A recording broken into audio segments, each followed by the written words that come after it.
Entonces les vemos a ellos y nos vemos a nosotras cuando estemos ahí. Ok. ¿Ya? O sea, como esto que pasa aquí, a ratos Ah, no se transmite lo de aquí, Sí, ¿ya? sí. les Y no escuchamos solamente lo que a está en esa Nadia y a pantalla. la Nati. ¿Listo? Sí, ya.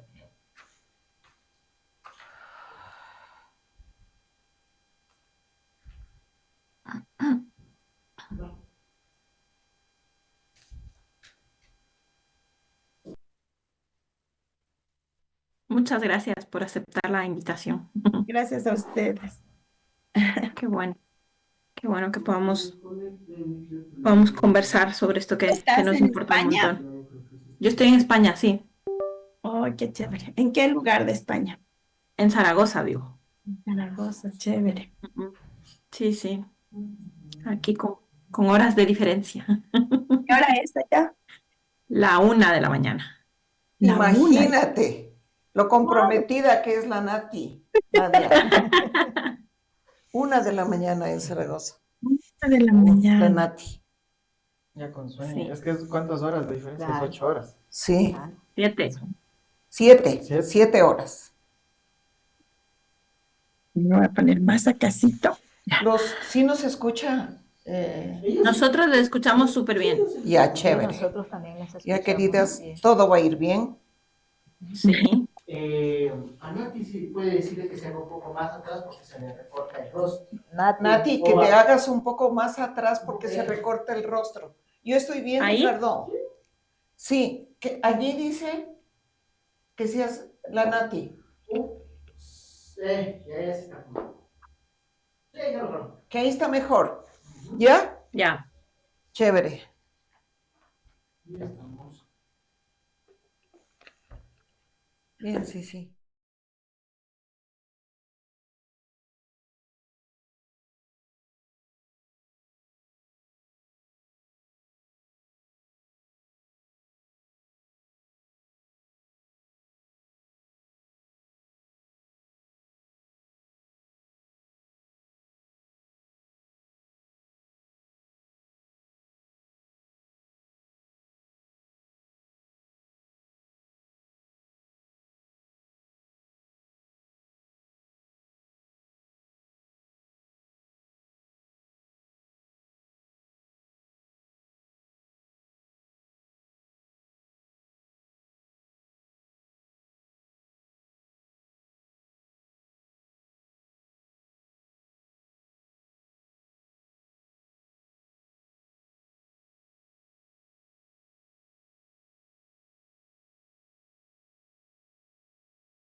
Política de lo cotidiano.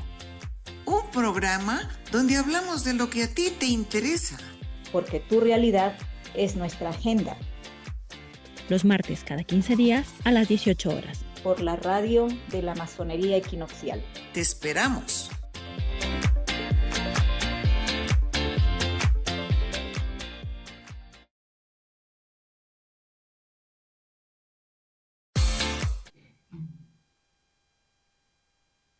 Buenas noches.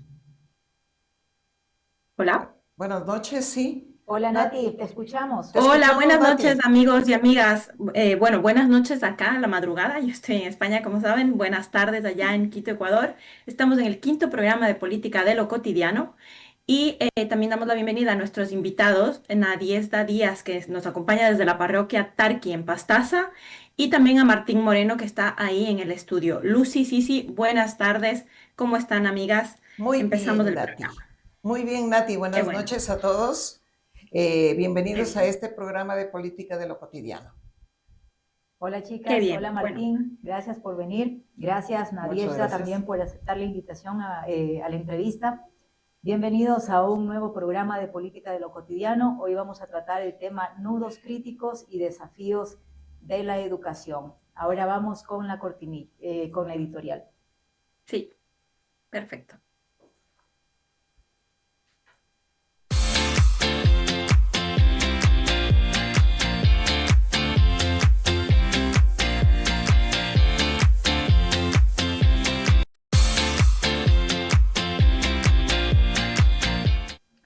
Bien, hoy en Política de lo Cotidiano ponemos sobre la mesa un tema que nos atraviesa a todos, aunque a veces lo miremos de lejos, los nudos críticos y los desafíos de la educación. Porque hablar de educación no es hablar únicamente de aulas, pizarras o currículos. Es hablar del presente y sobre todo del futuro que estamos construyendo como sociedad. Uno de los nudos más evidentes es la desigualdad. No todos los estudiantes parten del mismo lugar ni tienen las mismas oportunidades. Mientras algunos acceden a educación de calidad, tecnología y entornos estimulantes, otros enfrentan carencias básicas que condicionan su aprendizaje. La educación, que debería ser el gran igualador social, muchas veces termina reproduciendo las brechas que dice combatir. Otro desafío clave es la pertinencia. ¿Estamos enseñando lo que realmente se necesita en el mundo actual? En un contexto de cambios tecnológicos acelerados, crisis ambientales y transformaciones sociales profundas, los sistemas educativos suelen avanzar más lento que la realidad. Esto genera una desconexión entre lo que se aprende y lo que se vive fuera de las aulas. También está el rol del docente, frecuentemente invisibilizado o sobrecargado. No podemos hablar de mejorar la educación sin dignificar la labor docente. Formación continua, condiciones laborales justas y reconocimiento social son pilares fundamentales para cualquier transformación real. Y por supuesto, no podemos dejar de lado la dimensión emocional. La educación no es solo transmisión de contenidos, es también acompañamiento, construcción de ciudadanía, desarrollo de pensamiento crítico y formación de personas capaces de convivir en diversidad. Frente a estos nudos críticos, los desafíos son enormes, pero también lo son las oportunidades. Repensar la educación implica abrir el diálogo, escuchar a estudiantes, docentes y comunidades e innovar sin perder de vista el sentido humano del aprendizaje. Porque al final, la pregunta de fondo no es solo qué educación tenemos, sino qué sociedad queremos construir. Y en esa respuesta, la educación no es un tema más, es el corazón de todo. Bienvenidos a este espacio. No olviden enviarnos sus preguntas e inquietudes a través del WhatsApp 099-687-4564 y seguirnos en nuestras redes sociales también, Instagram, YouTube y el Facebook de la Gran Logia Equinoccial. Bienvenidos. Muchas gracias, Sisi, por el editorial muy interesante.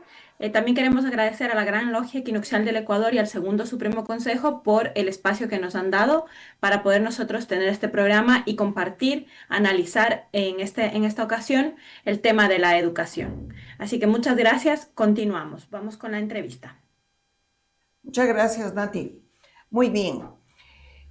Tal como decía Sisi, la educación en este país y en todo el mundo transforma al individuo, potenciando su desarrollo cognitivo, emocional y social, porque la educación le otorga conocimientos, habilidades, estrategias, técnicas y valores, aumentando la empleabilidad y fomentando el pensamiento crítico, elevando la autoestima del estudiante y empoderándolo para que tome decisiones informadas, lo que en última instancia mejora su calidad de vida y permite la movilidad social. Si en el Ecuador fuera así la realidad educativa, deberíamos estar tranquilos, porque se está potenciando a las personas para que logren resultados que los ubiquen en el desarrollo y que les permita un mundo mejor. Pero la realidad es otra. Y para eso hemos invitado a a una docente que está en Pastaza, Nadieshta Díaz, que es una educadora intercultural, gestora cultural y sembradora de humanidad, docente de bachillerato en asignaturas como música, movimiento, lenguaje y literatura. Tiene un masterado en comunicación estratégica y es animadora de la red humanista, y en su enfoque como docente aplica la educación para la paz y la no violencia activa. Hoy es docente de bachillerato en la parroquia Tarqui, ubicada en el cantón Pastaza, en la provincia de Pastaza. Bienvenida, Nadieshta. Bien, yo tengo algunas preguntas para ti. Pero como el programa se trata de ubicar los nudos críticos y los desafíos de la educación ecuatoriana, pensaría que podríamos abordar contigo cuáles son los nudos críticos de la educación a nivel nacional y si podrías hacer un análisis comparativo con lo que ocurre en la provincia, en Pastaza y en tu lugar. Adelante, Nadieshta. Hola, buenas noches y buenas madrugadas. Buenas noches, Lucy, Nati. Qué gusto poder compartir. Creo que los Sí, espacios de diálogo son súper importantes. Acá en la Amazonía se habla mucho de las guayusas, de la importancia de la narrativa, de los relatos, del conversar, del hablar, del expresarse oralmente. Entonces me parece que es un espacio muy lindo. Les felicito. Gracias. Eh, gracias. en cuanto a Adelante. a lo que tú me comentas y me solicitas, Lucy, creo que la educación en el Ecuador enfrenta problemas estructurales históricos que se profundizan aquí en los territorios de la Amazonía. Para entenderlo, quiero contarles algo de mi experiencia como docente en esta zona rural. Soy docente aquí aproximadamente 8 años, pero antes trabajé en otro lugar, en un espacio intercultural bilingüe. Em, Estas problemáticas se van reflejando en el día a día. Y una de esas, como tú y como ya lo habían comentado, es la deserción escolar y la exclusión educativa. Se dice que a nivel nacional, más de 450.000 niños, niñas y adolescentes están fuera del sistema educativo, aunque la tasa oficial de abandono puede parecer baja, el 1,75%. Sin embargo, aquí en la Amazonía la situación es más grave. En provincias como Morona, Santiago, por ejemplo, el abandono escolar supera el 5,2%. ¿A qué se debe? Las barreras geográficas, pobreza, infraestructura limitada. Cerca de un 49,4% de los niños viven en condiciones de pobreza, lo que obliga a muchos a trabajar desde tempranas edades, ¿no? Desde mi experiencia de un promedio aproximado de 25 estudiantes 25 a 30 estudiantes con los que trabajo o he trabajado, al menos 5 no logran concluir al año. No sé si esto estará en la data, pero es lo que he ido experimentando. Y son por diferentes motivos. Algunos piensan, entre comillas, que no sirven para estudiar, creencia que a veces es reforzada por acuerdos implícitos entre docentes y familias que consideran que lo mejor es que los estudiantes abandonen la escuela para trabajar. Incluso he visto casos de adolescentes que a pesar de tener buen rendimiento, abandonan la escuela buscando lo que creen será una mejor vida. pero terminan en situaciones de vulnerabilidad, como jóvenes solas, con hijos y sin educación. Esto demuestra que la deserción no es solo educativa, sino también social y territorial. Eh, Otro de los nudos críticos o otro desafío es la infraestructura. Muchas escuelas rurales presentan deterioros graves y falta de equipamiento. Y aún cuando existen edificaciones modernas como la que yo trabajo, que es una unidad educativa del Milenio, muchas veces no se usan adecuadamente, pues los docentes no están capacitados, la biblioteca no es accesible, los laboratorios no funcionan. ¿Por qué? Porque a lo mejor se necesita un mantenimiento para el cual no hay recursos. Recientemente se escuchaba por las redes sociales o en noticias locales que en la unidad educativa Causa Rumi en Villaflora se constata que estudiantes y docentes estaban alertando sobre aulas deterioradas, bibliotecas inaccesibles, laboratorios cerrados. Esta situación no es algo aislado, se repite en 106 instituciones del sistema intercultural de este territorio quichua, evidenciando la desigualdad territorial. La educación urbana y rural en Ecuador no es equitativa y la infraestructura juega un papel central en esta brecha. Existe otro nudo, la violencia.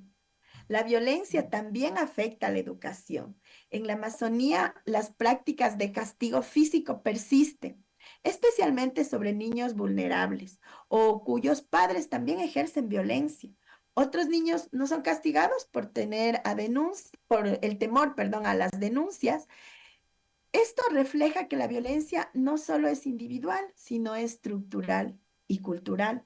La escuela deja de ser un espacio protector cuando los procesos educativos se centran en el competir, en el ganar o ser, entre comillas, el mejor, sin importar el respeto o la convivencia. Por eso, pienso que es urgente fortalecer entornos libres de violencia, donde el arte, la cultura, el deporte incluso sean herramientas de aprendizaje y de convivencia armónica. Ujú. También existe una brecha tecnológica. De hecho, estaba con miedo, estaba así poniéndome súper bien para que no se vaya la señal, porque ya al rato menos pensado, plum, se va la señal. Eh, a pesar de que acá existe una universidad que recién tuvo la creación de una facultad de comunicación, el acceso y este acceso creciente a las redes sociales, a las herramientas digitales, los materiales educativos no siempre son pertinentes ni contextualizados. Muchos reportajes que motivan a los niños, a los adolescentes, a los jóvenes, están en inglés, los buenos reportajes, y nos muestran Ujú. entornos de animales lejanos, elefantes, jirafas, así. Sin embargo, los estudiantes se fascinan con eso, se fascinan con herramientas tan simples como el Google Earth, que para uno puede ser tan accesible, pero para ellos puede ser una cosa maravillosa. Si se aprovecha esta tecnología para explorar la selva, el territorio, esto puede generar aprendizajes significativos. De hecho, en la práctica ha servido mucho para fortalecer la identidad y reducir un poco la brecha educativa y cultural que existe, ¿no? Ujú. Algo más es la formación docente, el déficit, la precariedad docente. La formación docente eh, también enfrenta grandes desafíos en la Amazonía. Faltan maestros interculturales y bilingües y muchos docentes, más que el idioma, porque yo creo que eso tal vez puede ser algo que se lo puede manejar, muchos docentes no comprenden o no comprendemos ni valoramos todavía el contexto local. La educación debe estar ligada al territorio y a los principios del suma causa, y que es lo que acá se habla mucho. Pero si tú preguntas eso a los niños, a los jóvenes, no saben de qué están hablando. O sea, no se está transmitiendo eso por ningún lado, ni por la comunidad, ni por la educación. Aprender del pajo. Alguna vez un estudiante me decía que en el Napo estaban hablando del pajo, la guayusa. En este sector donde yo vivo hay cañaverales, de los cañaverales, de la elaboración de la panela. La escuela pienso que debe enseñar a convivir en diversidad, a respetar a migrantes. La Amazonía es un lugar de migrantes, hemos venido gente de varios lugares y también de pueblos originarios. Entonces, ¿cómo vamos a construir el conocimiento de una manera horizontal, no jerárquica, no creyéndonos más que los otros, sino viviendo una armonía? Ese sería como el desafío. Y el último nudo, el último nudo que puedo decir, o finalmente, la calidad educativa está desconectada de la realidad de los estudiantes. He visto docentes que llegan de otras regiones con un enfoque jerárquico, como si administrar una unidad educativa o un centro educativo es como administrar una hacienda. Están más interesados muchas veces en jubilarse, vienen a buscar jubilarse en estos lugares que en enseñar.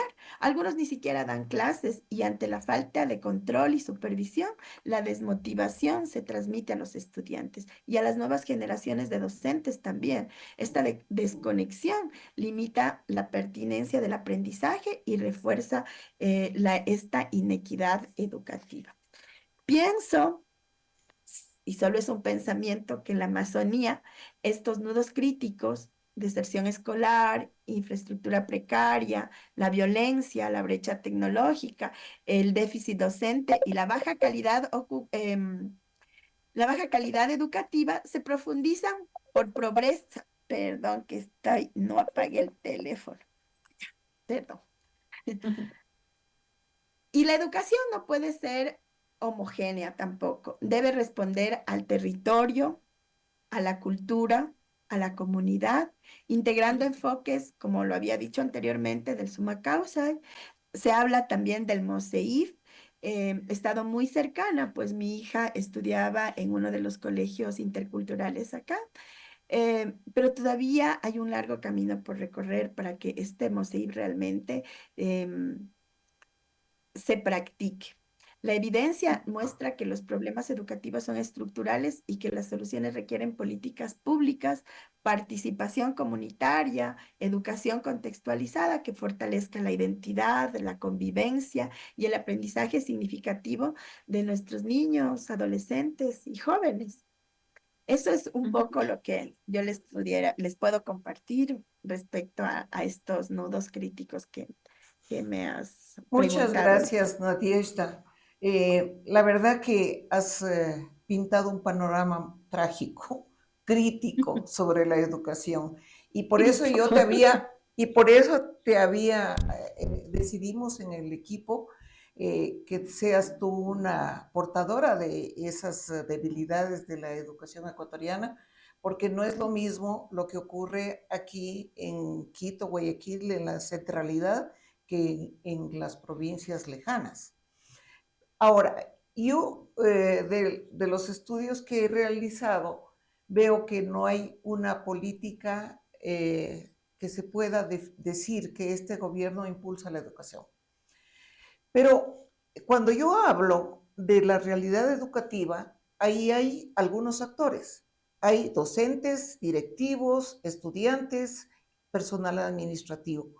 ¿Por qué no? Yo conozco a la Nadieshta Díaz desde hace 15 años en el humanismo y es una mujer empoderada. ¿Por qué no procurar que los docentes con los directivos reunirse para un poco ir cubriendo esas necesidades, esos nudos críticos y tal vez encontrando soluciones, sobre todo a la calidad educativa, organizándose internamente? Porque el gobierno ya sabemos que eso no va a tratar de solucionar esos problemas. ¿Qué te parece, Nadieshta? Me parece ¿Será genial. factible? Me parece genial la idea. Y sabes que yo he hecho varios intentos, de hecho tengo algunos resultados de algunos intentos, pero hay justo varios de los nudos críticos te hablan. Uno es el tema de la violencia, ¿no? A Ya, veces es más que otros, o sea, yo vengo de una ciudad grande, Quito, Guayaquil o lo que sea, así es. entonces yo sé más que tú. Ujú. Entonces tú a mí no me vas a decir, yo vengo aquí, no te doy clases. Yo lo que cuento ahí es un hecho real, que yo lo viví en uno de los institutos interculturales que todavía sobreviven, porque ya no existen varios, ¿no? Entonces yo tuve la oportunidad de ser docente ahí para formador de formadoras. Entonces a mí me Sí, parecía genial. Entonces, claro, yo en mi clase iba encantada porque yo apliqué varias cosas. Como tú dices, yo soy docente en música, movimiento y lenguaje y para mí el arte es transformador, la cultura es transformadora. Entonces, usar esas herramientas, como por ejemplo un teatro debate o una guayusa participativa. Cojo las cosas del contexto, armo el debate y con cosas que les interese a las personas. Por ejemplo, si estoy acá en la Tarqui, voy a hablar de la caña, voy a hablar de los cañaverales, de poemas que encuentre respecto a eso, ¿no? Para que los chicos se motiven, para que entre comillas no piensen que no saben, que no pueden, ya no dan más, porque varios autores las personas que hemos estudiado algo de pedagogía, sabemos que varios autores nos hablan de la importancia que tiene el tema de la motivación, cómo se aprende.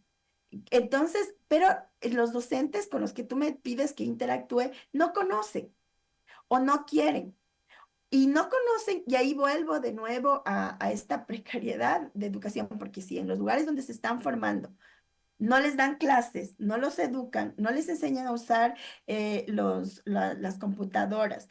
Y más que todo, no les dan clases, porque, o sea, tú vienes y vas y sabes que tienes ahí ya solo un lugar para jubilarte. Entonces, ¿cómo van a salir esos docentes? Y estos docentes van a ser los docentes de jóvenes, de adolescentes, de niños con los cuales tú me pides juntarme, pero no van a querer. Una, porque no saben. Y eso es evidente que cuando tú sientes que no sabes, te bloqueas, porque ahí existe una desconexión, ¿no es cierto? En esta Sí. desconexión, cuando tú piensas que no puedes, necesitas para el aprendizaje de docente a docente o de docente a estudiante, em, estar claro de que algo puedes aportar. Entonces, si no puedo aportar nada, mejor no lo hago. Y si estoy en una posición de jerarquía, si yo soy el director, o sea, tú, ¿cómo vas a querer a mí decirme algo que yo estoy haciendo? Y para mí me ha funcionado el golpe, para mí me ha funcionado la sumisión. Y eso pasa acá mucho, ¿no? No solamente con los docentes, sino con los padres.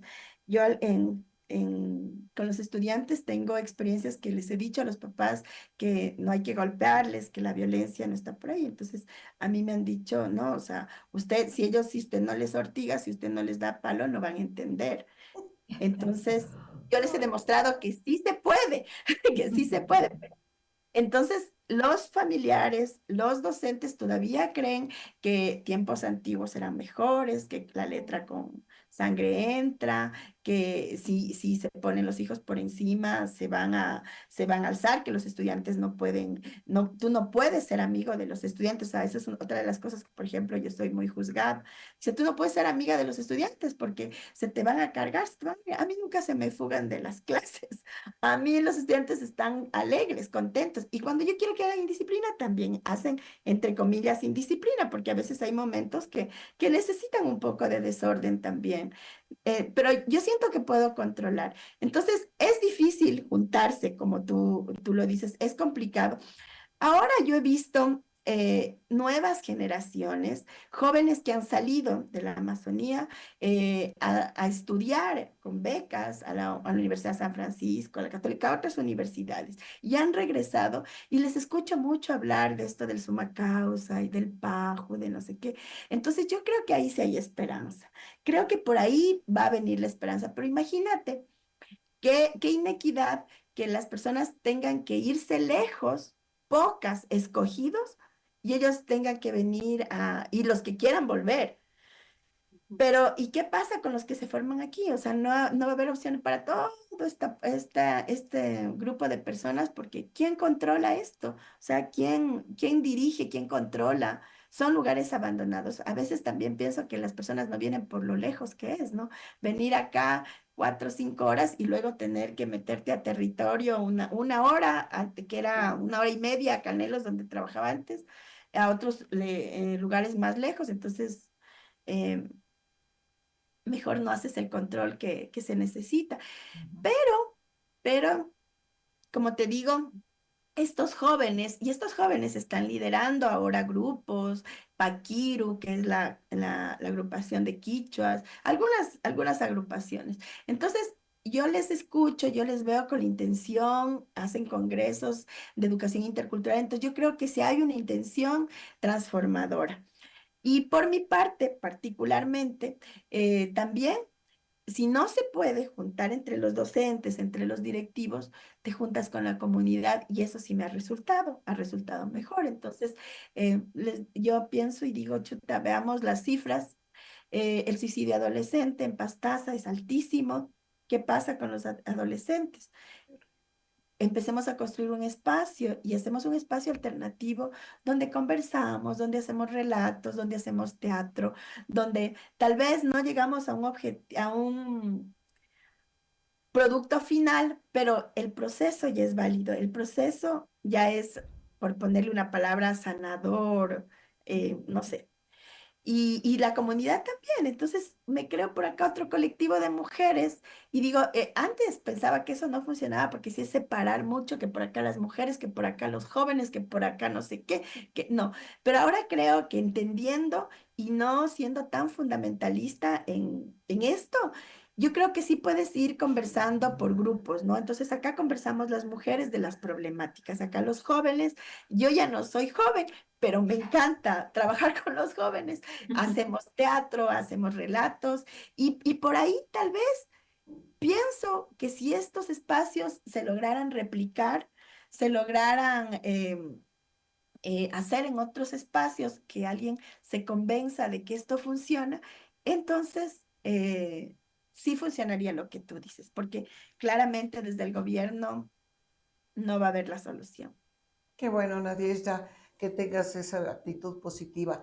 Sí, sí, te va a hacer una pregunta. ¿Sí? Sí, Claro. Nadia, yo quiero felicitarte primero por ese trabajo tan transformador que estás haciendo allá en la provincia de Pastaza con estos chicos, pero me queda una inquietud y es que algo mencionabas de que hay docentes que llegan allá a manejar esto de la educación como de manera jerárquica y que muchos inclusive llegan solo como directivos, no dan ni clases, solamente a jubilarse. No se hacen evaluaciones porque yo tengo entendido que se evalúa al docente Ujú. constantemente de manera integral, incluso en estos procesos de calidad, componentes de evaluación y eso. ¿Se hacen esas evaluaciones allá? Porque eh, si ellos llegan a hacer este tipo de, solamente a trabajar como directivos, no dan clases, ¿cómo se manejan con este tema de las evaluaciones? Sí, justamente fue el motivo por el cual yo dejé de trabajar en la institución que menciono, porque a pesar de que me gustaba mucho porque era formar a los docentes interculturales que iban a estar y todo, y me parecía que era muy lindo, fue el tema insoportable porque esta persona era, o sea, llega y creía que ahí todo el mundo le podía dominar. O sea, yo aquí tengo, o sea, y lo decía clarito, yo aquí tengo políticamente, he hablado con esta persona, con esta y con la otra. Ya yo le decía, pero es que hasta por un acto de humanidad, ¿no? O sea, hagamos las cosas bien. Hay personas que queremos hacerlo. Habían más. De hecho, varios docentes renunciaron, prefirieron renunciar, irse a trabajar en otros lugares por este tema y no importa. Y ahora yo pregunto a estudiantes, a algunos compañeros que se quedaron, ¿cómo sigue la situación? Dice, no, es que no va a dar clases. No va a dar clases, o sea, esta persona no da clases. Y pobre del estudiante que diga algo porque es atemorizado, es perseguido. Y esto suele pasar mucho aquí en las universidades y en las unidades educativas. El temor de hablar porque tú eres perseguida. Son lugares que son pequeños y entonces es más fácil este acoso, o sea, de que el grupo te vea como bicho raro, entonces te empiece a perseguir y a decir que estás siendo estás queriendo, no sé, decir cualquier cosa sin, No sé, te empiezan a perseguir. Entonces, lo del control que tú me preguntas, yo también me he preguntado. Yo había mandado cartas al CENESID, cartas al CES, me habían devuelto las cartas, me habían indicado que tengo que seguir el órgano regular y el órgano regular era yo decir de esto a la persona, a la persona que estaba dirigiendo. Ponía la carta, pero era una cosa que no, porque más bien se volvía en un ataque personal, porque era como, ¿usted qué está haciendo? Aparte que yo era coordinadora de bienestar y recibía las denuncias o las quejas de estudiantes. Entonces, era terrible porque era en o sea, no les daban clases para titularse y les pedían titulación. Entonces, ¿qué hacían las chicas? Pagar $500, $400, $300, personas que no tenían recursos para poderse graduar. Entonces, eran cosas que eran terribles. Entonces, yo decía, ¿qué es lo que están aprendiendo aquí? Este acto de corrupción, de no transparencia. Entonces, cuando tú vayas a un lugar a dirigir un centro educativo o a estar al frente de unos estudiantes, vas a hacer lo mismo, porque es lo que has aprendido. El poder es el que gana, el poder es el que domina. Entonces, el poder siempre va a ganar. Entonces, cuando a ti te ven perfil bajo o que no haces o que haces las cosas así como buenitas, no sirve. Entonces, ¿qué sirve? El mensaje es que tengas el poder. Entonces, ¿hacia dónde apuntas? Al poder. Y ahí se puede entender los niveles de violencia, claramente, claramente, porque entonces, si yo soy un joven pobre, que no tengo que comer, que mis papás me maltratan, tranquilamente me uno a los grupos delictivos o me voy a Claro, la droga o lo que sea. Claro. claro. Bueno, tal vez Nati tienes alguna pregunta para un poco pasar a la otra entrevista. No, no, pasemos a otra entrevista. Yo estoy aquí tomando nota ya en las conclusiones. Luego, Ay, ay, además ay, que ya. tenemos comentarios y todo, avancemos tranquilas. Estoy Bueno, además súper interesante todo lo que nos cuenta Nadiezda, ¿eh? bueno, em, este momento también tenemos presencialmente a un estudiante de la Universidad Central. Su nombre es Martín Moreno. Él es estudiante de la carrera de Pedagogía de la Historia y las Ciencias Sociales. Hemos querido ubicar a un estudiante para que un poco nos refiera qué es lo que está ocurriendo en la universidad. Martín, buenas noches, bienvenido. Mire, Muy buenas. en el desarrollo de las evaluaciones que se hacen a nivel nacional sobre los estudiantes de escuela y de colegio, de la educación básica y el bachillerato, el 70% de los estudiantes están en el nivel 1 y 2, considerando que el nivel 3, 4 y 5 son las mejores calificaciones y los chicos que más han aprendido. Si el 70% de los estudiantes están en el nivel más bajo de comprensión de la lectura, ¿qué estudiantes vamos a esperar? Y la pregunta es, si los estudiantes llegan a la universidad con, con ese desempeño muy bajo de la escuela y del colegio, los estudiantes de la universidad van a poder aprender teoría, conocimientos abstractos y trabajar en ciencia y tecnología, que es el modelo base del desarrollo. ¿Cómo está? Muy buenas tardes con todos, estimada Nati, Lucía. Les agradecemos mucho por estar presente. Bueno, mi nombre es Martín Moreno, de la carrera de Historia y Ciencias Sociales y del Comité de Defensa de Derechos Estudiantiles de la Universidad Central del Ecuador. Esta pregunta es bastante interesante. Preciso que hicimos un tratamiento de ella hace algunos años. Yo fui parte de lo que se llamó la organización Secundarios 29BM y nosotros hicimos un estudio precisamente por el tema de ingreso a la universidad. Hablamos del tema de la meritocracia. Es un tema que está intrínsecamente ligado a la problemática de la educación superior, tanto en el sesgo del ingreso, tanto en la condición de la que los estudiantes ingresan a estudiar en las diferentes instituciones, sean universidades públicas, sean institutos de educación superior. Lo que nosotros habíamos determinado es que existe un modelo meritocrático aquí en el Ecuador y hay una diferencia porque hay una estratificación social en base a los colegios y en base a eso también existe esa estratificación en en su desempeño. Nosotros teníamos, por ejemplo, algunos rankings de estudios. Por ejemplo, hicimos el estudio en el año 2020, cuando estuvimos en la pandemia del COVID, entre los años 2019 y 2020, con las tasas de ingreso a la universidad, principalmente dados en los colegios particulares más caros como el AMPETRA, el SEC, y a su vez hay los colegios nacionales, los colegios emblemáticos que tenemos nosotros en nuestro país: Vicente Rocafuerte, Juan Montalvo, Colegio Mejía, Montúfar, entre otros, con todo el respeto que no los haya mencionado. Es bastante importante ver de que hay una brecha muy grande. Incluso dentro de los colegios nacionales y emblemáticos había un bastante bajo acceso del tema al ingreso a la universidad. Dentro de esa situación, nosotros también hemos como determinado de que hay una disparidad entre los colegios céntricos y los colegios periféricos.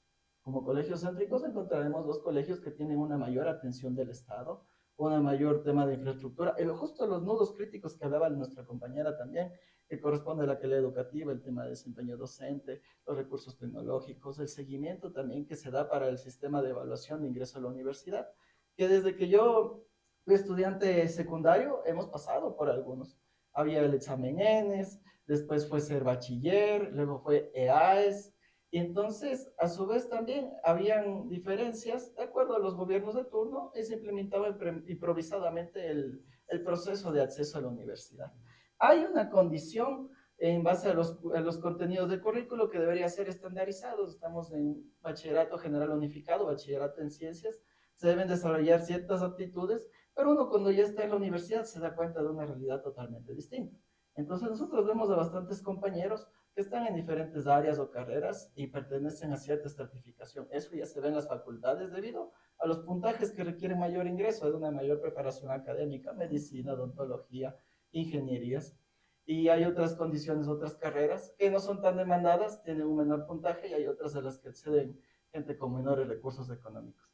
Entonces, el índice de ingresos según universidad corresponde a la vida académica también. Entonces, la vida académica que tiene un estudiante es irregular en diferentes contextos, en diferentes situaciones. Es bastante importante porque no es lo mismo, justo como decíamos, estudiantes de provincia a estudiantes también que están en la ciudad, estudiantes de clase baja, estudiantes de gente que es obrera, por así decirlo. Hay estudiantes que son hijos de la pequeña burguesía. Hay estudiantes con un índice acomodado mucho mayor, que pudieron acceder también a los preuniversitarios, y ese es otro punto también muy importante. El tema del ingreso a la universidad también es otro negocio, es otra situación en la que los conocimientos que deben ser impartidos desde el bachillerato para poder hacer el seguimiento de ingreso a la universidad no están totalmente estructurados. En ello, los preuniversitarios tuvieron un crecimiento exponencial en sus cifras, en sus datos.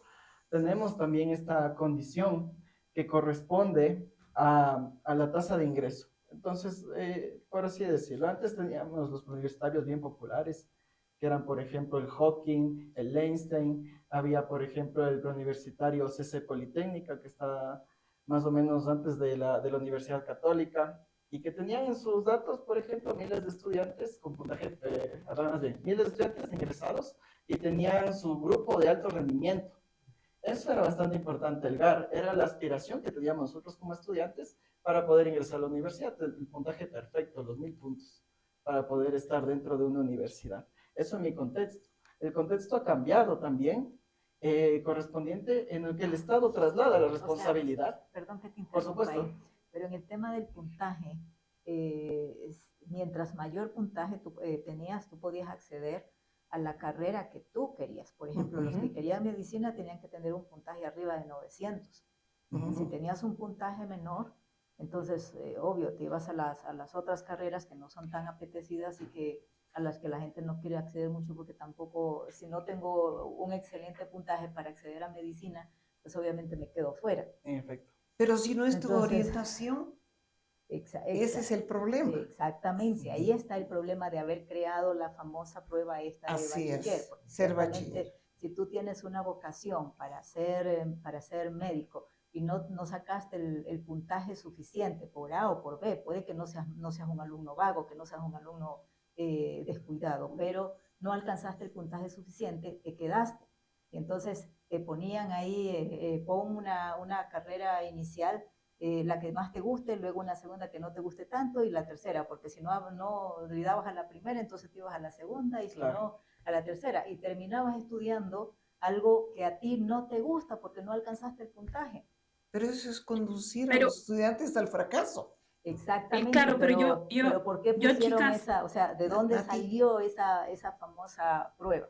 claro. Nati, claro, adelante. pero Te sí, escuchamos. yo ahí creo que también, y haciendo relación a lo que nos decía Ana Diezda antes, em, se vincula una cosa con otra, ¿no? ¿Por qué los estudiantes no llegan a tener esa capacidad o poder tener más acceso? Bueno, porque evidentemente si los estudiantes no reciben los recursos, la educación desde el inicio, ya no hablo solamente la educación secundaria, no desde el inicio, como en toda tu vida estudiantil, si tú estando en un sitio, pongo donde está Ana Diezda, en la parroquia Tarqui, no existe la correcta educación, los correctos recursos, los docentes adecuados, por X razones, pero sobre todo porque estás alejado, como también decía Martín, ¿no? Ahí se nota mucho la diferencia.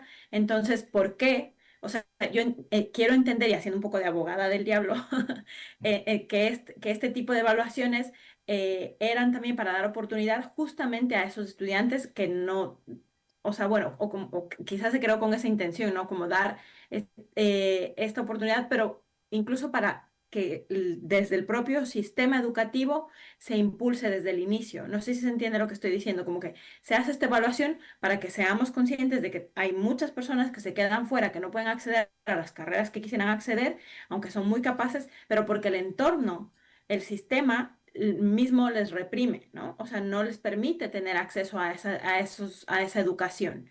Entonces, efectivamente, hay una evaluación que se hace para que se pueda acceder a la educación, pero a la par debería ser el mismo Estado, el mismo sistema, el que te dé esa capacidad de tener esos recursos, ¿no? O que te entregue todo lo que tú necesitas para poder acceder a la educación, que luego te permita presentarte y acceder a la carrera que tú quieras. No, porque yo creo que muchos de los malos estudiantes que creo que están mal llamados no tiene que ver necesariamente porque a mí no me gusta estudiar o yo sea una vaga, sino porque hay un entorno a mi alrededor, sea violencia intrafamiliar, sean recursos económicos, sea la propia naturaleza, porque es que se cae la montaña y ya no puedes ir a clases, o sea, absolutamente todo son como circunstancias que te van poniendo barreras para que tú puedas avanzar en la educación y luego puedas presentarte, ¿no? O sea, o los propios recursos económicos, que no te puedes pagar un preuniversitario, como decía Martín, ¿no? Entonces creo que también es este tipo de cosas que hay que tener en cuenta, que creo que la idea era como hacer esta Exacto. evaluación e impulsar, y que a través de eso se impulse que el propio Estado, el propio sistema también garantice la educación en todos los niveles, ¿no? El previo antes de la universidad. Sí, ciertamente. O sea, es importante dar los recursos a cada una de las instituciones para que los alumnos puedan alcanzar el nivel que queremos, para que puedan salir adelante. Pero ciertamente creo que es una responsabilidad de parte y parte. Y lo digo por experiencia y aquí comento, cuando estaba en mi época de estudiante, tenía una compañera que era hija del profesor y mi compañera se quedaba todos los años para supletorio, todos los años. Tenía otras compañeras que se quedaban y pasaban y ella se quedaba todos los años en todas las materias. Pero casualmente cuando ya yo estaba en el siguiente año, la veía ahí nuevamente. Y nuevamente en ese siguiente año se volvía a quedar en todas las materias para supletorio. Y no te estoy hablando de que sean supletorios, o sea, que le faltaba un puntito, le faltaba... No, no, era bastante. Y nuevamente pasaba. Y así terminó graduándose con nosotros, con todas las demás. Entonces, se crea una especie como de costumbre, ya viéndolo desde ese lado. No digo que esté fallando como gobierno en el tema este que faltan recursos y eso, pero también creo que es una responsabilidad de parte del estudiante. Por ejemplo, cuando se creó esto de que te quedaste para supletorio, si no avanzaste ahí tienes otra oportunidad. Y luego si te quedaste ahí tienes otra oportunidad. Y si te quedaste ahí tienes otra oportunidad. Entonces, ¿qué estamos Qué haciendo? responsabilidad. ¿Qué responsabilidad le estamos dando al estudiantado, al alumno, a la gente para que diga, vea, me voy a esforzar? Porque yo sabía que me podía quedar, entonces yo me ponía a estudiar. Gracias a Dios nunca me quedé, pero si me hubiera quedado una sola vez que me quedé, tenía que ponerme a estudiar porque por un solo punto yo sufría terriblemente, pero es el sentido de responsabilidad. Así Pero es. ¿qué pasa cuando a un estudiante le das una oportunidad y sabe que viene otra oportunidad si se queda, y sabe que viene otra, esto lo paso como sea? Entonces, que desde ahí ya estaba fallando el sistema, desde ese momento. Después se creó también el tema de la prueba de ser bachiller, peor todavía, porque el alumno ya venía haciéndose vago por esta serie de oportunidades que se le daban. Venía la prueba a ser bachiller, ¿ese alumno llegaría con responsabilidad a dar esa prueba? No, porque obviamente ya venía de un sistema donde no había mayor exigencia, donde no había un sentido de responsabilidad. Y ahí se viene generando todo este tema, incluso la inseguridad que estamos viviendo ahora. Porque si tú estudias algo que a ti no te gusta, ¿qué va a suceder después? ¿Será que vas a trabajar en eso? Lo más probable es que a media carrera termines dejando botado todo. Cuando Así estábamos es. en esto de la universidad, que cerraron las universidades, ¿cuánta gente desertó por eso? Y ni siquiera era porque se estaba evaluando la calidad de la universidad, sino porque pasaban las universidades que pagaban. Esa es la verdad. Es decir, sí, sí, en definitiva, estas pruebas ser bachiller tienen muchos defectos. Exactamente. Primero porque tú no logras captar con el examen la profesión que deseas. Y luego el número de estudiantes que se quedan rezagados y que no tienen oportunidad. Y eso es un problema gravísimo para la sociedad. Claro que sí, porque estos Porque alumnos se que truncan todos esos deseos. así es, se Ese quedan espíritu. rezagados, dejan la carrera y luego son prácticamente se convierten lamentablemente En en un caldo de problema. cultivo para las mafias que hoy están Así Bueno, es. justamente, yo creo que hay muchos motivos por los que las personas desertan, ¿no? Incluso recursos económicos, temas familiares, o sea, que no solamente porque sea que no estudiaron o que son vagos, o sea, yo creo que aquí, o sea, que es generalizar mucho. Pero sí que me gustaría escucharle a Martín, que lo tenemos ahí, a ver qué opina él de esto que hemos comentado nosotras ahora. Hay algunos puntos, como fueron bastantes, para no perder el hilo, porque sobre todo hay algunas condiciones que se hablan. Lo que yo había dado era una contextualización política que se determinó desde la conformación del examen y el tema de ingreso. Ujú. Ahora, quienes tienen la atribución del asunto del ingreso ya es cada universidad, que tiene su propio sistema. su propio En el sistema caso de de la ingreso. Universidad Central, tienen el proyecto PAIS, que hay una capacitación que realizan estudiantes, personal académico, estudiantes de diversos sectores, al menos en lo que corresponde aquí a la ciudad de Quito, lo que conozco. El asunto del examen corresponde a una necesidad estructural, una necesidad del sistema en el que nosotros estamos viviendo. Este modelo meritocrático no solo es del Ecuador o se inventó allí, sino es un modelo que proviene desde Europa, desde el Plan Bolonia. Si, ustedes deben estar más familiarizados porque es en ese contexto. Nosotros vivimos del proyecto Tuning en América Latina y dentro de eso hay diferentes condiciones que se establecieron para el modus operandi de la educación superior. Un elemento más elitista. Por otro lado, fomentar el tema del lucro, el encarecimiento, pero la funcionalización es uno de los ejes más importantes. Sobre todo porque la educación lo que está reproduciendo reproduce el mismo sistema en el que vivimos. No solo es el tema de los uniformes, no es el tema de las filas, que es lo mismo que las fábricas, sino responde también, reproduce esas relaciones sociales. Las mismas relaciones sociales que tienen los estratos populares más bajos y los estratos populares más altos. Y ahí vemos la estratificación en la educación superior. Ahora, es fundamental porque hay el discurso de los estudiantes vago, hay la viveza criolla y todo. Hay una serie de condiciones y factores asociados más a la supervivencia de la gente que busca de alguna manera agarrarse de algún modo para poder pasar su año lectivo y todo. Yo les digo, sin ser estigmatizado, bueno, yo fui estudiante de examen de gracia en colegio, sobre todo por un altercado con la profesora de matemáticas, después, y mil disculpas por la informalidad, después de haberle insultado, pero me insultó a mí primero. Entonces, yo pasé desde supletorio, pero a mí se me estigmatizó como estudiante vago. Muchos de mis compañeros de colegio que tal vez no escucharán nunca el programa, es complicado que muchos desertaron la educación por regalarse el año lectivo, dejaron y se fueron a trabajar en albañilería. Otros, en cambio, fueron padres. Bastantes de mis compañeros se convirtieron en sillas vacías y en la universidad es peor. La universidad es mucho peor porque, en cambio, ahí las condiciones son más diversas. A pesar de que un curso es un mundo entero, por así decirlo, es un mundo chiquito, en la universidad hay gente que viene de Machachi, gente que viene de Cotopaxi, de la costa, de De todos otras lados. provincias. en muchas provincias y han hecho un esfuerzo para venir, a pesar de que depende de las carreras de pedagogía están en unos puntajes de 800, 850, por ahí más o menos la media. Las otras carreras de ingeniería ya van desde 850 hasta 900, 950.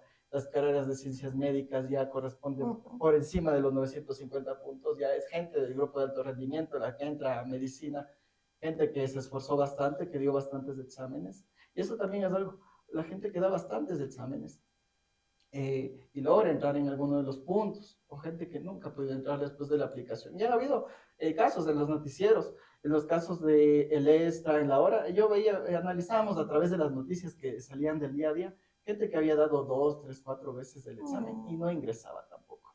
Entonces, hay esas condiciones también. Y para pasar al otro punto, la orientación vocacional. La orientación vocacional desde la escuela, desde el colegio, es una situación que ha venido fallando a sobremanera, sobre todo porque no se entiende bien cuál es el propósito de la educación, sobre todo también porque cada gobierno de turno cambia la situación, la concepción en la que se deben educar.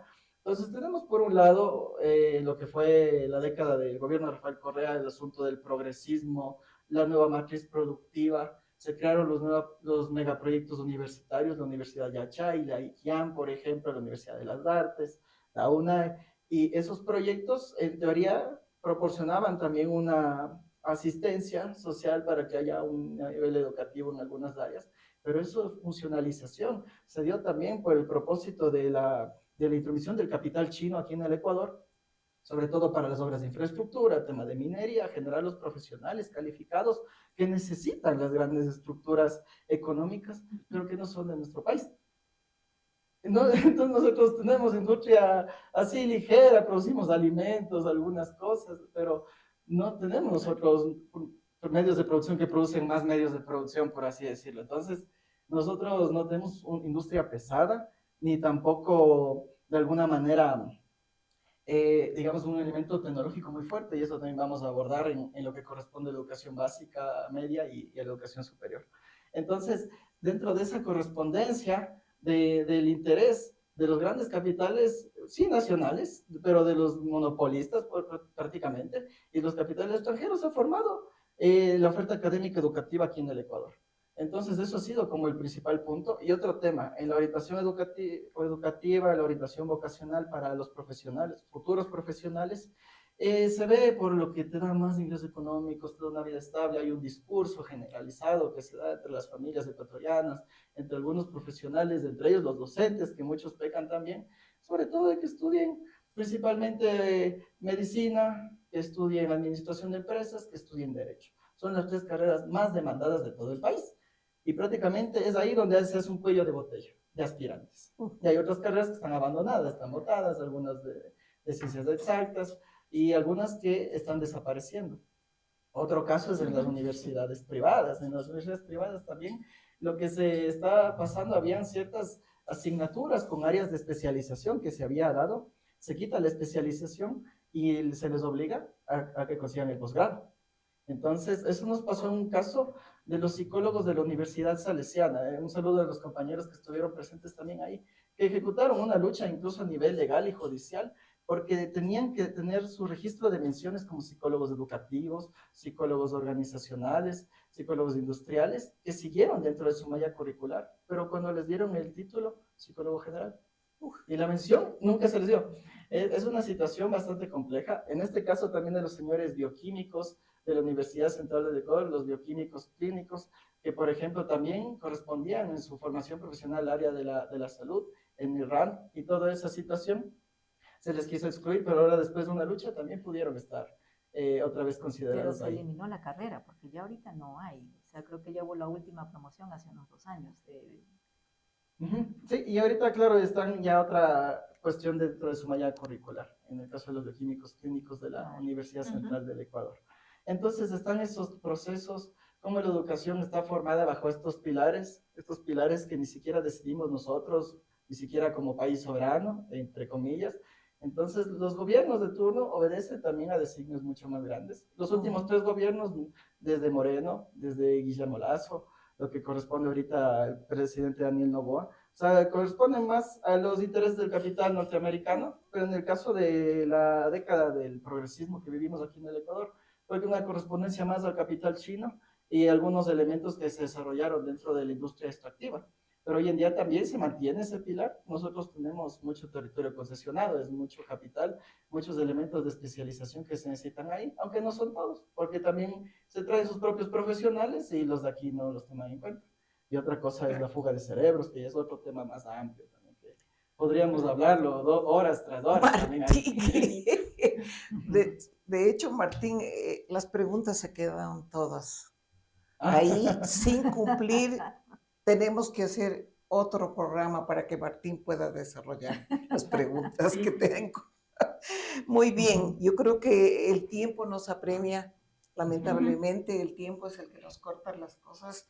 Y Nati, el siguiente segmento es Sí. la... Ya, adelante Nati. Bueno, primero agradecer tanto a Ana Diezda como a Martín. Sí, nos gustaría seguir conversando porque sabemos que el tema de la educación y el estado de la educación actual eh, necesita un análisis, ¿no? Y un análisis bastante más profundo, pero bueno, el tiempo del que es, nos comprometemos, si quieren, los volvemos a invitar para que podamos desarrollar más los temas. Las conclusiones con las que nos quedamos es que existe en el Ecuador y no solo de ahora, sino de siempre, una desigualdad en la educación, ¿no? En que hay estratos, la educación que se recibe según donde estés, según los recursos económicos que tengas. La calidad educativa no es la misma para las personas que están en las grandes ciudades, en los centros económicos de nuestro país. Es diferente, como decía Martín también y Nadiezda, en las periferias, ¿no? Hace falta muchísima formación docente, muchísimo compromiso por parte de los docentes, de los y las docentes. También me quedo con una cosa también muy importante y que le agradezco a Nadiezda que nos haya traído aquí, que es que hay otras maneras de educar también, ¿no? A través de la cultura, a través, y sobre todo lo más importante, ¿no? Hacer una educación desde el territorio. Desde los recursos que se tienen, creo que eso es muy importante para que no haya una desconexión de lo que es y de dónde estamos, ¿no?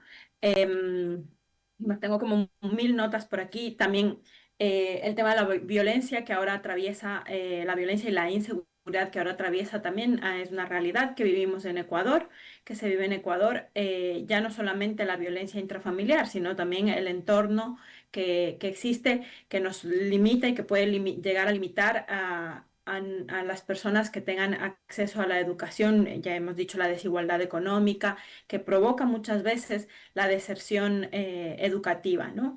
Así que bueno, creo que nos quedamos con un montón de ideas, un montón de preocupaciones, pero también a nosotros nos gusta aquí proponer, entonces sí que les invitamos también ahí a nuestros invitados y también a nuestra audiencia que reflexionen sobre este tema que hemos tratado, sobre lo que nos han comentado tanto Martín como Nadiezda y que podamos aportar de alguna manera para que las personas a nuestro alrededor tengan acceso a la educación también, ¿no? Ya no solamente a la educación formal, sino que, como decía Nadiezda, se creen grupos donde se puedan realizar análisis, que puedan compartir ideas, porque eso también es parte de la educación y también permite que se abran más escenarios para las personas que quizás no tienen todas las posibilidades y toda la capacidad de acceso a educación que otras personas sí que tienen. Así que muchísimas gracias por acompañarnos, Nadiezda, Martín, chicas ahí en Quito.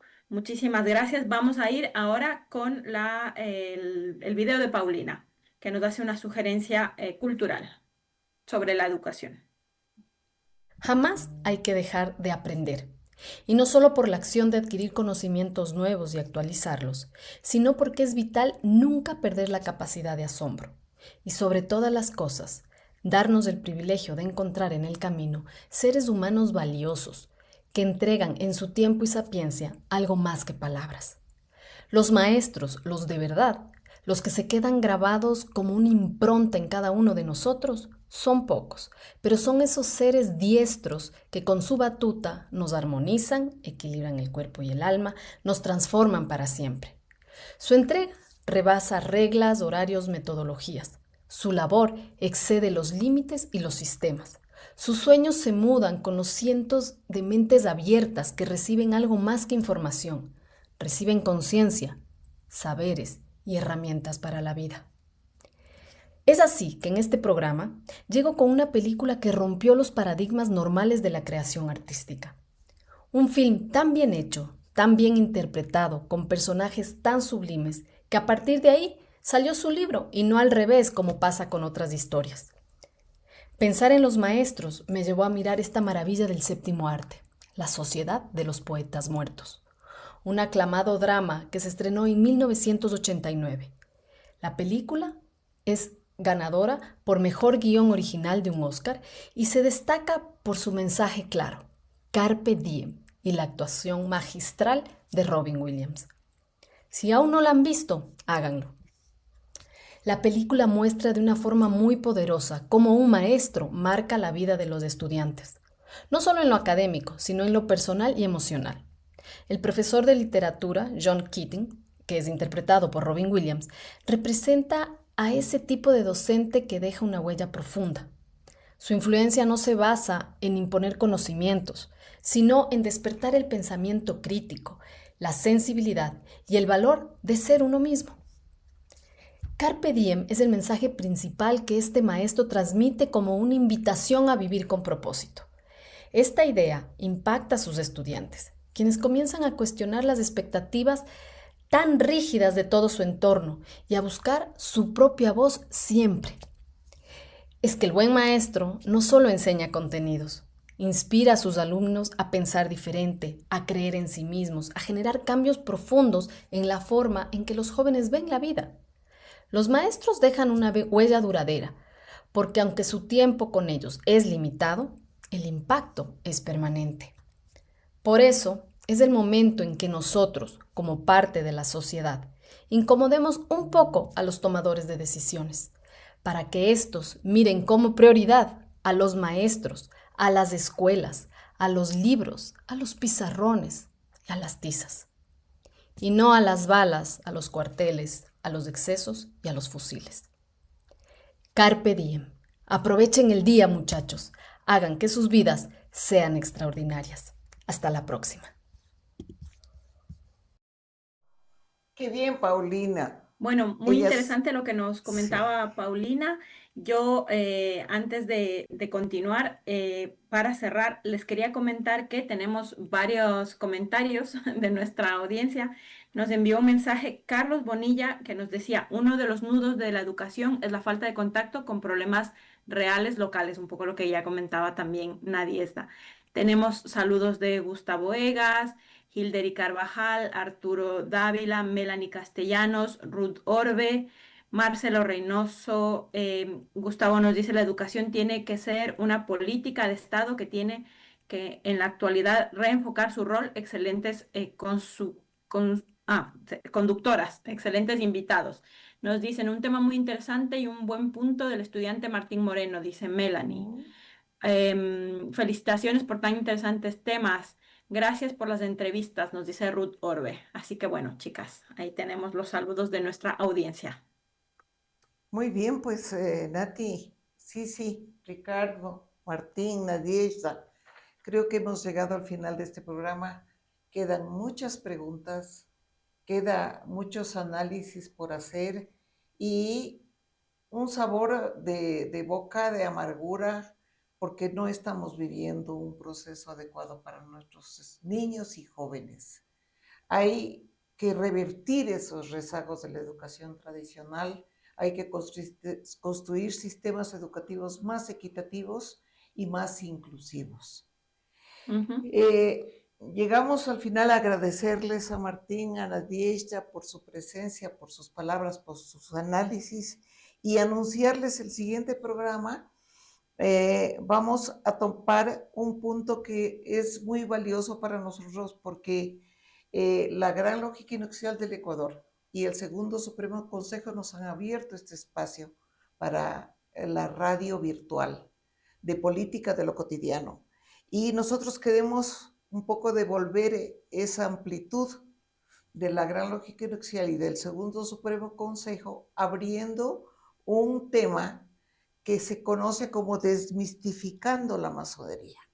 Eso lo vamos a hacer después de 15 días, un martes de 6 a 7 de la noche. Amigas, amigos, gracias. Ricardo, gracias por su participación, por su compromiso con la tecnología para abrirnos el espacio. Y gracias a nuestros compañeras y compañeros Nati, Nadieshta. Una buena noche. Muchas gracias. ¿Ustedes? Muchas gracias. Buenas noches. Gracias, Buenas también. noches. Gracias, Martín, Chao. Nadieshta, muchas gracias. Gracias a todos por estar aquí, por acompañarnos, a nuestra audiencia también. Un abrazo grande. Gracias. Buenas noches. Hasta luego. Política de lo cotidiano. Un programa donde hablamos de lo que a ti te interesa. Porque tu realidad es nuestra agenda. Los martes cada 15 días a las 18 horas. Por la radio de la Masonería Equinoccial. Te esperamos.